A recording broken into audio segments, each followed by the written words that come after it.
The unexpected alliance. The mud on Vexian 9 didn't just stain uniforms, it invaded them. It crept into boot seams, colonized under fingernails, and somehow managed to find its way into sealed ration packs. Callum Hayes had been on 17 different planets during his 10 years as a scout for the Terran Republic, but this godforsaken mudball won the prize for most persistently irritating terrain. Move, human filth.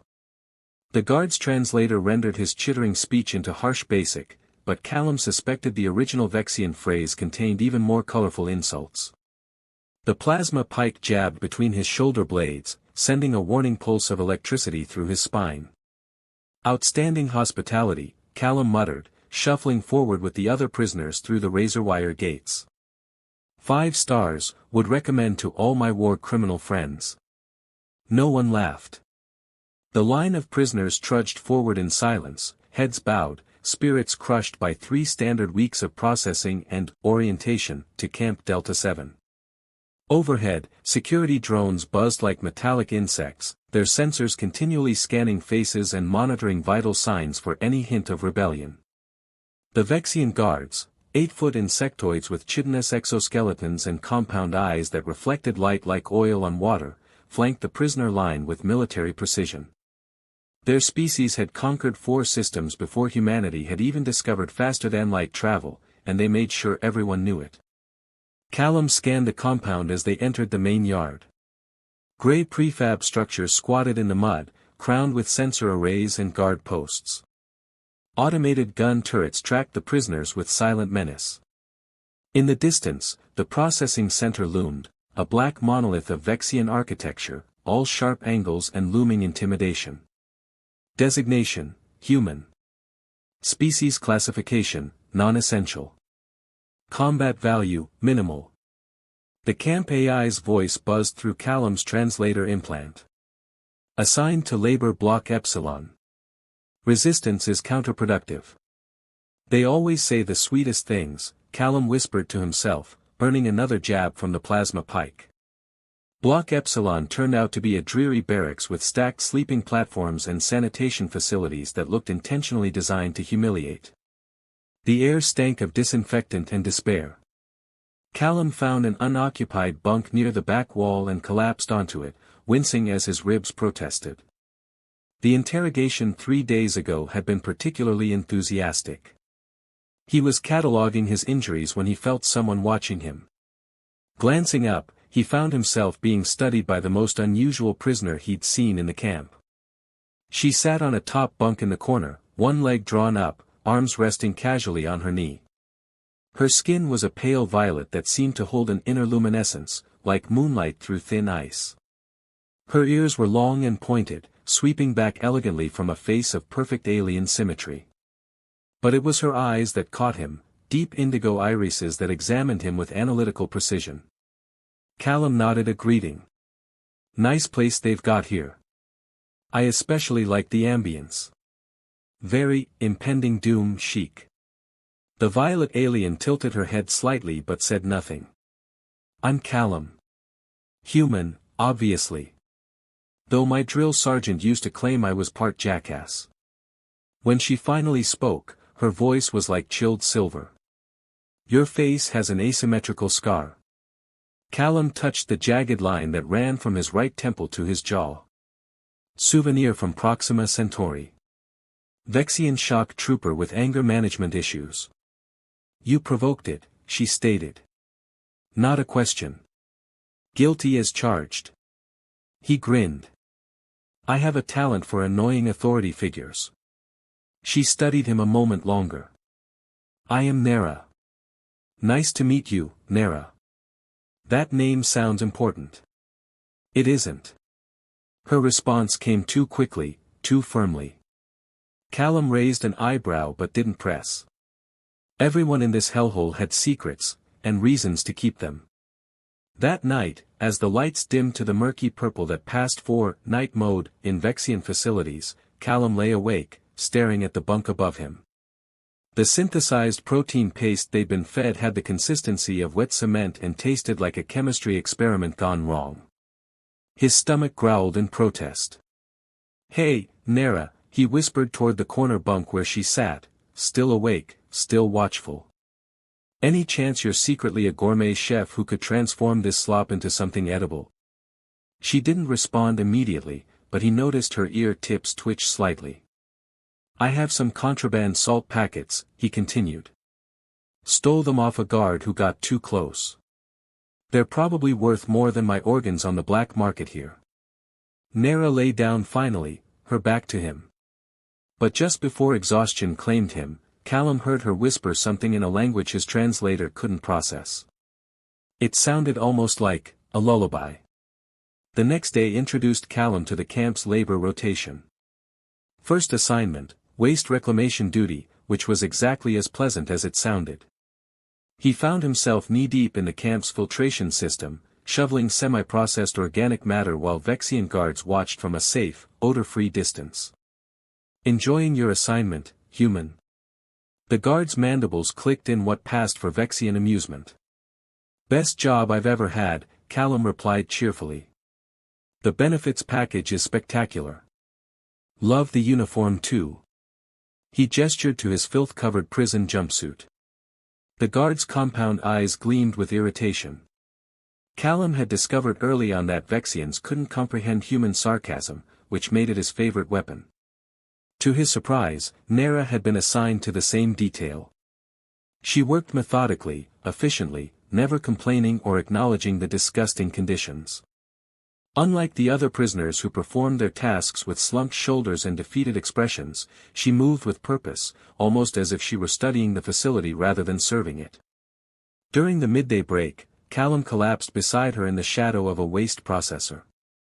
You know, he gasped, wiping sweat from his brow, when I joined the Scouts, the recruitment vid showed a lot more heroic space battles and a lot fewer sewage ditches. Nera's lips twitched almost imperceptibly. Your military lied to you. How shocking. Was that a joke? Callum placed a hand over his heart in mock astonishment. Alert the guards.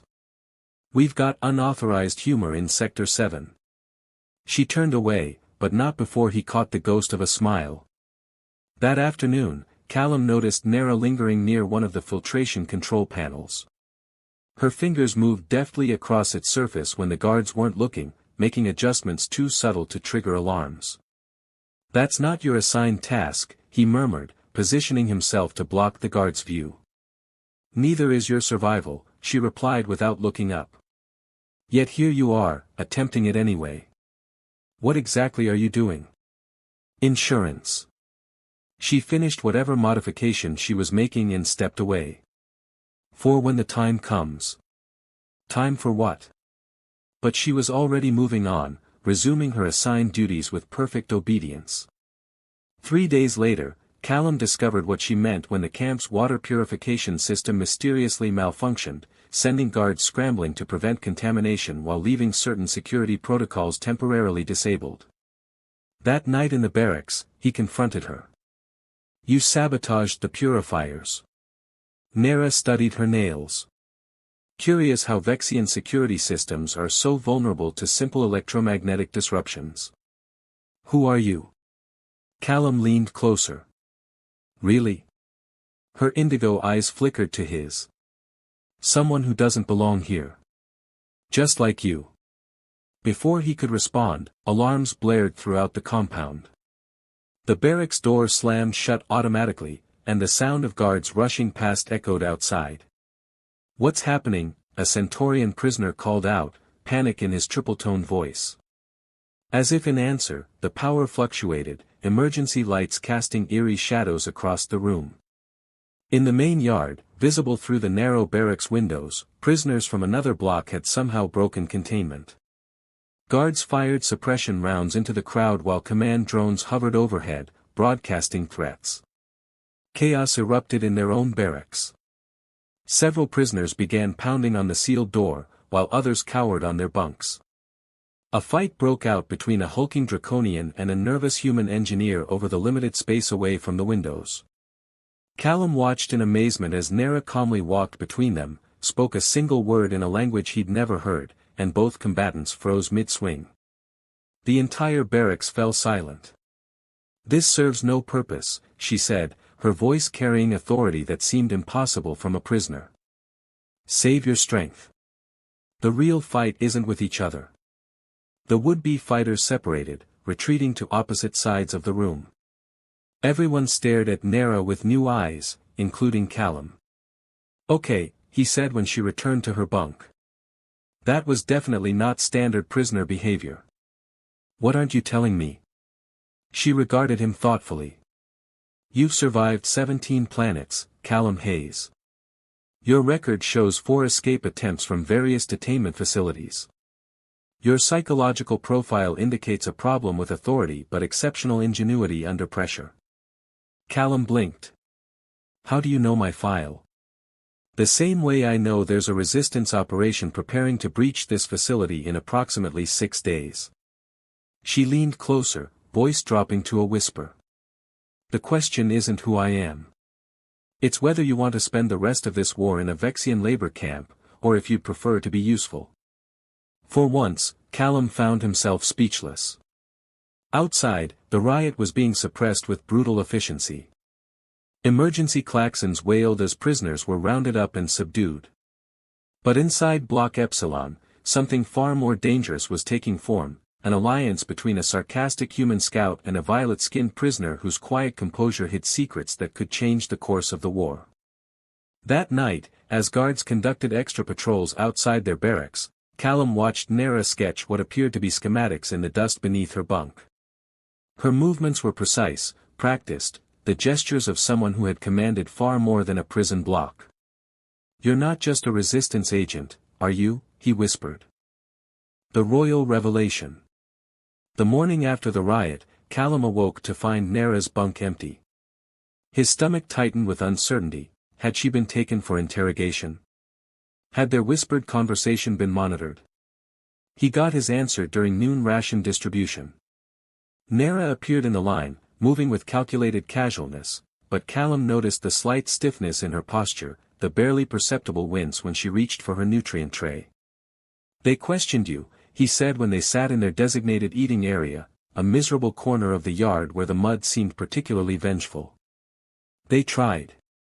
Her voice betrayed nothing, but he caught the flash of something dangerous in her eyes. Vexians are persistent, but ultimately predictable. Callum leaned closer, lowering his voice. About that escape plan you weren't exactly outlining last night. Nera's ear tips twitched, a warning. A drone hovered nearby, its sensors trained in their direction. The weather on this planet is particularly dreary, she said smoothly, shifting to casual conversation. On my homeworld, the third moon casts purple shadows during evening hours. Quite beautiful. Callum caught on immediately. I've never seen a triple moon system. Must be something to behold. Indeed. The royal observatories offer the best views. Security is tight, of course. 26 guard rotations daily, biometric scans at all entrances. She took a careful bite of her ration. Such a shame tourists can't appreciate it. He nodded, understanding the buried message. She was describing a high-security facility, likely their escape target. The casual reference to royal observatories made him wonder again about her true identity. That night, Nera slipped him a tiny metallic disc while passing his bunk. What's this? He whispered once the lights dimmed. Communication node. Modified from kitchen equipment. Her voice was barely audible. The guard rotation changes in 6 hours. The primary power grid fluctuates for exactly 47 seconds during the switch. 47 seconds isn't much time to. It's enough for someone who knows what they're doing. And do you? He challenged. Her indigo eyes seemed to glow in the darkness. I was trained in 12 forms of tactical infiltration before I could walk. Callum whistled softly. Intense childhood. You have no idea. There was something almost like sorrow in her voice. At exactly 0347 hours, Callum awoke to a gentle vibration from the disk. Across the barracks, Nera was already moving silently toward the ventilation shaft she'd spent days subtly modifying during cleaning duty. They had 7 minutes before the next guard patrol. 6 prisoners remained obliviously asleep. Nera had slipped mild sedatives into their evening rations to ensure they wouldn't raise alarms. "Ready for some good old-fashioned poor decision-making?" Callum whispered as they removed the loosened vent cover. "Your talent for undermining tense moments is remarkable," she replied, but there was almost affection in her tone. The ventilation system was cramped, filthy, and occasionally alive with strange bioluminescent fungi that Callum decided was better left unexamined. They crawled for what felt like hours but was actually 11 minutes according to Nera's unervingly precise internal clock. "The junction ahead connects to the external maintenance tunnels," she whispered. "There will be automated sensors. Which I'm guessing you've already disabled." Callum finished for her. 3 days ago. The barracks riot provided adequate distraction. You planned that too. Not the riot itself. Just its utility. They emerged into a wider service tunnel, dimly lit by emergency strips. Nera moved with sudden purpose toward a maintenance panel, fingers flying across its surface. "Not to sound like I'm questioning a genius escape plan," Callum said, watching nervously for security drones, "but what happens when they discover we're missing?" "They already have," Nera replied calmly. "The scheduled cell check was 3 minutes ago." As if on cue, alarms blared throughout the facility. Red emergency lights began pulsing along the corridor. "Perfect timing," she said, completely unruffled as the panel before her clicked open, revealing an equipment cache that definitely wasn't standard Vexian maintenance gear.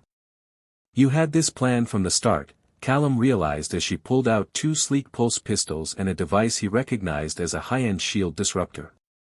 "Who exactly are you with?" Before she could answer, footsteps pounded in the corridor beyond. Nera tossed him a weapon and took position beside the door.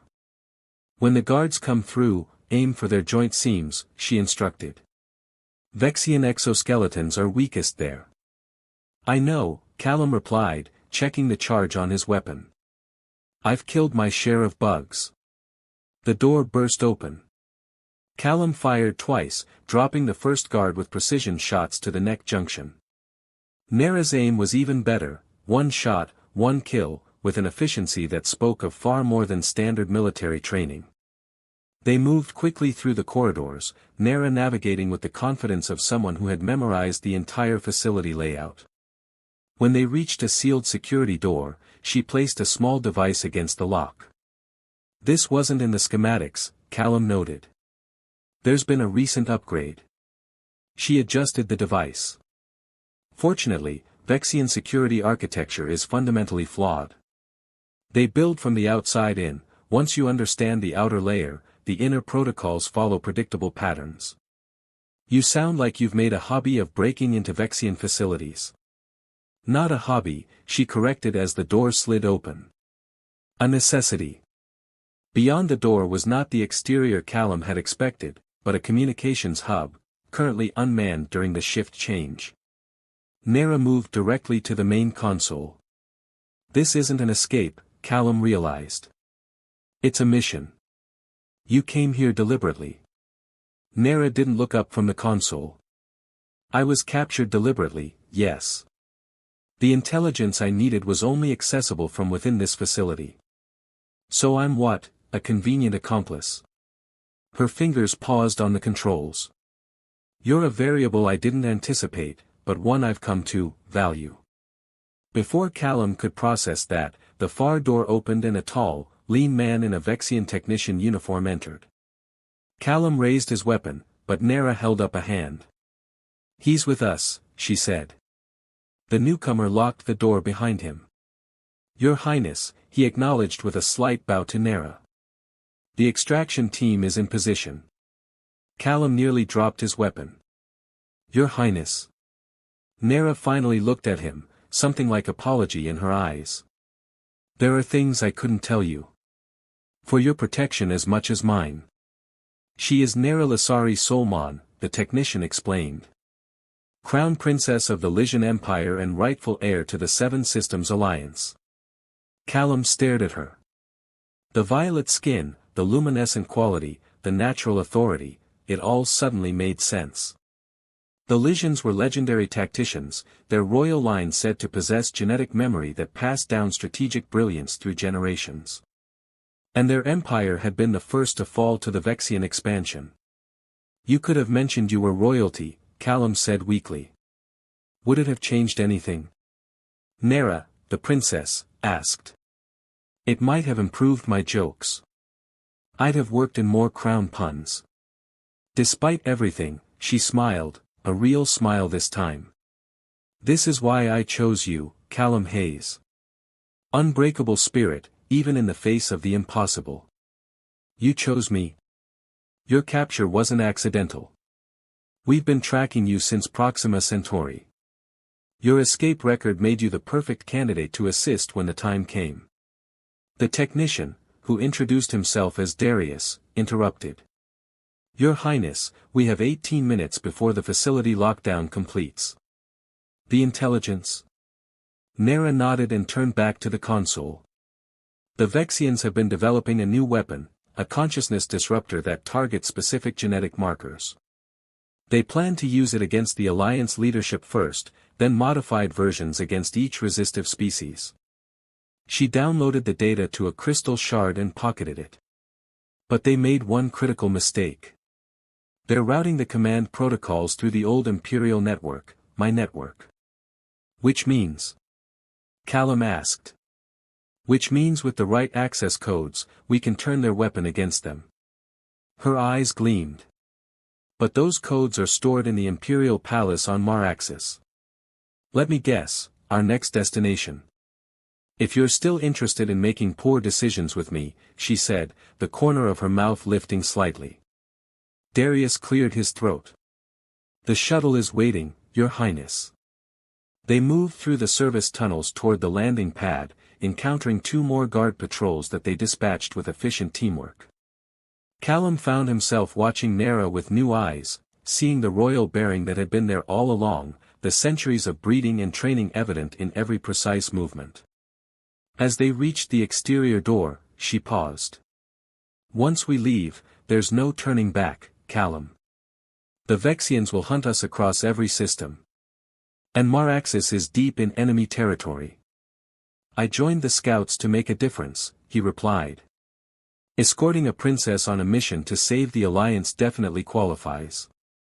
She studied him a moment longer, then nodded. Just so we're clear, I still don't need your protection. Noted. I'm just here for the witty commentary and occasional skillful shooting. The door opened to reveal a small stealth shuttle, its engines running silent. As they sprinted across the landing pad, automatic defenses activated. Plasma bolts sizzled past them, superheating the air. Nera ran with royal grace even under fire. Callum provided covering fire, his shots finding vulnerable spots in the defense turrets. Darius reached the shuttle first, powering up the departure sequence. A final volley of plasma fire nearly caught Nera as she leapt aboard. Callum pulled her to safety, the shuttle doors sealing behind them as they launched into the atmosphere. Destination? Darius asked from the pilot's seat. The Corvallis Nebula, Nera replied. We need to rendezvous with the Resistance fleet. As the shuttle broke orbit, accelerating away from Vexian 9, Callum looked at the princess who had pretended to be a prisoner, who had orchestrated an entire operation around her own capture and escape. So, he said casually, do all Lysian royals plan prison breaks for fun, or is that just your particular hobby? Nera settled into the co-pilot seat with natural authority. My mother preferred diplomatic infiltration. My father specialized in financial warfare. She glanced back at him. I take after my grandmother. She once conquered 3 planets without firing a single shot, simply by being in the right prison cells with the right conspirators. Sounds like a fascinating family. They were. Her voice softened. The Vexians executed them all when they took our homeworld. I am the last of the royal line. Callum fell silent, understanding now the weight she carried. The shuttle's viewscreen showed their trajectory toward the nebula, a swirling mass of purple and blue gases that would shield them from Vexian sensors. Beyond it lay Maraxis, the former crown jewel of the Lysian Empire, now transformed into a Vexian fortress. The palace mainframe will be guarded by elite Vexian commandos, Darius warned as he plotted their course. Getting in will be nearly impossible. Fortunately, Nera said, her indigo eyes filled with cold determination, impossible missions are a royal specialty. She turned to Callum. The access codes we need are integrated with the royal biometric signature, my signature. Once I retrieve them, we can reprogram the Vexian weapon to target their own command structure. Ending the war without destroying half the galaxy, Callum nodded. Bold plan. I like it. It will require precision, courage, and probably an unreasonable amount of luck, she added. Well, Callum grinned, settling into his seat as the stars streaked past, luck happens to be my one consistent talent. Nera's expression remained serious, but her ear tips twitched with what he now recognized as amusement. Then perhaps there was more strategy than chance in my selecting you, Callum Hayes. As the shuttle disappeared into the nebula's protective embrace, Callum reflected on how quickly life could change. 2 weeks ago, he'd been a captured scout awaiting probable execution. Now he was flying toward the heart of enemy territory with a violet-skinned princess on a mission to save the galaxy. The war that had seemed endless now had a possible endpoint. The resistance that had been scattered now had a rallying point. And the woman he had first met as a fellow prisoner now revealed herself as the rightful heir to an empire. Nera caught him watching her and raised an elegant eyebrow. Second thoughts? Not a chance, Your Highness. Callum checked his weapon with practiced ease. I'm just wondering if royal advisors get combat pay. For the first time since he'd met her, Princess Nera Lasari Solmon laughed, a sound like silver bells that seemed to brighten the very stars around their small shuttle as it raced toward destiny.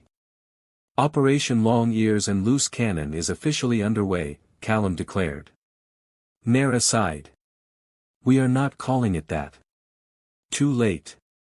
I've already logged it in the mission records. As they prepared for the most dangerous infiltration in the history of the Resistance, Callum couldn't help but smile. Whatever came next, Vexian guards, security systems, or the uncertainty of war, at least he was facing it alongside the most fascinating woman in the galaxy, violet skin, royal title, and all.